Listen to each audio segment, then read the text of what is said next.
os ferreiros? Quais são as suas linhagens? Onde moravam os ferreiros? Por que em toda a Bíblia pouco se fala sobre os ferreiros? Qual a sua importância para a sociedade bíblica daquele século? Olha, o conteúdo de hoje é relacionado aos ferreiros. Origem dos ferreiros. Você está no canal Casa Judaica, eu me chamo Enzo Neto e seja bem-vindo ao conteúdo de hoje.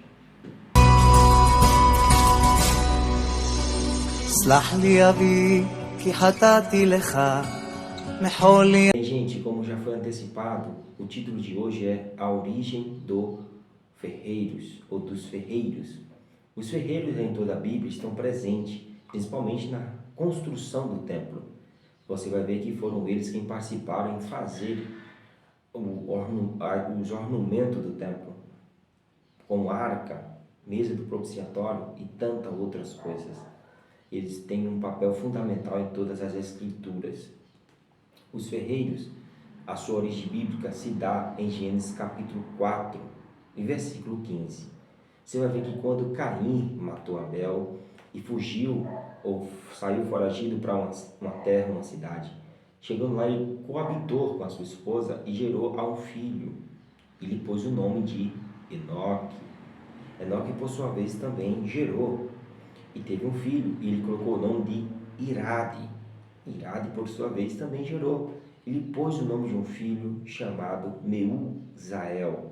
Meuzael também gerou. Ele colocou o nome do seu filho Metusael. Preste bem atenção, que daqui para frente já fica um pouco mais interessante. Metusael gerou e colocou o nome do seu filho Lameque. Esse Lameque tomou para si duas mulheres. Em toda a Bíblia, esse é o primeiro homem a criar a poligamia, ter mais de uma mulher. Teve duas. O nome de uma era Ada e o nome de outra era Zilá. Ada, por sua vez, gerou e ele colocou o nome do seu filho Jabal. Jabal, ele é pai de todos aqueles que habitam em tenda, pastores de ovelhas, criadores de gado.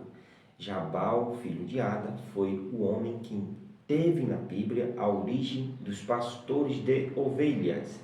Zilá também gerou. Ele colocou o nome do seu filho Jubal.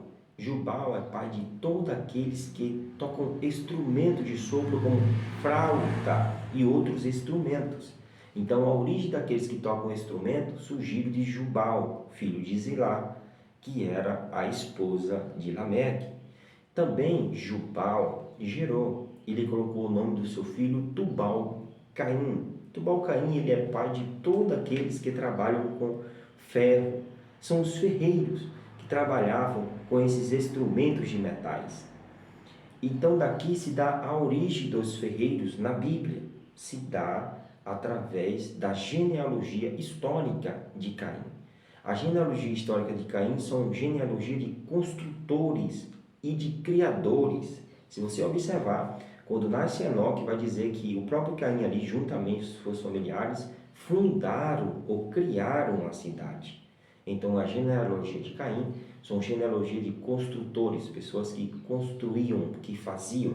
Daí surgiu Tubal-Caim, pai de todos aqueles que são ferreiros. E ainda assim, tendo essa informação, pouco ainda se sabe a respeito da origem dos ferreiros, não é? Existia um grupo de itinerantes da época que eram chamados de quenitas. Os quenitas eram ferreiros que viviam de cidade em cidade. Da onde ele convidava, ele chamava, ele ia. Onde dava para ganhar um pouco a mais, eles iam. São conhecidos como os itinerantes. Olha aí, você já viu itinerante pastor, pregador, cantor, mas na época já havia itinerância, que eram os quenitas, conhecido por um símbolo de bronze, um símbolo de uma cruz na testa. Todos eles tinham esse símbolo. Os antigos eruditos afirmam que esse era o símbolo de Caim, o símbolo de foragir, de correr, de fugir, o símbolo do sacrifício, a cruz nos quenitas em sua testa. Esses quenitas eram grandes ferreiros renomeados que prestavam serviço a muitas outras nações. Olha, a importância de um ferreiro na Bíblia, ela é fundamental. Em algumas ocasiões, até em Israel faltou ferreiro e eles tiveram que descer aos filisteus para amolar as suas espadas, amolar as suas foices, preparar as suas armas. O ferreiro é aquele que traz a origem do crescimento. Porque quando se tem ferreiro, se tem provisão. E a provisão é aquilo que dá a estratégia para cortar árvore, construir grandes coisas e cidades. O que a gente aprende sobre os ferreiros é que os ferreiros se dá em origem à genealogia de Caim. Esse foi o conteúdo de hoje. Eu espero que você tenha gostado e que Deus continue te abençoando.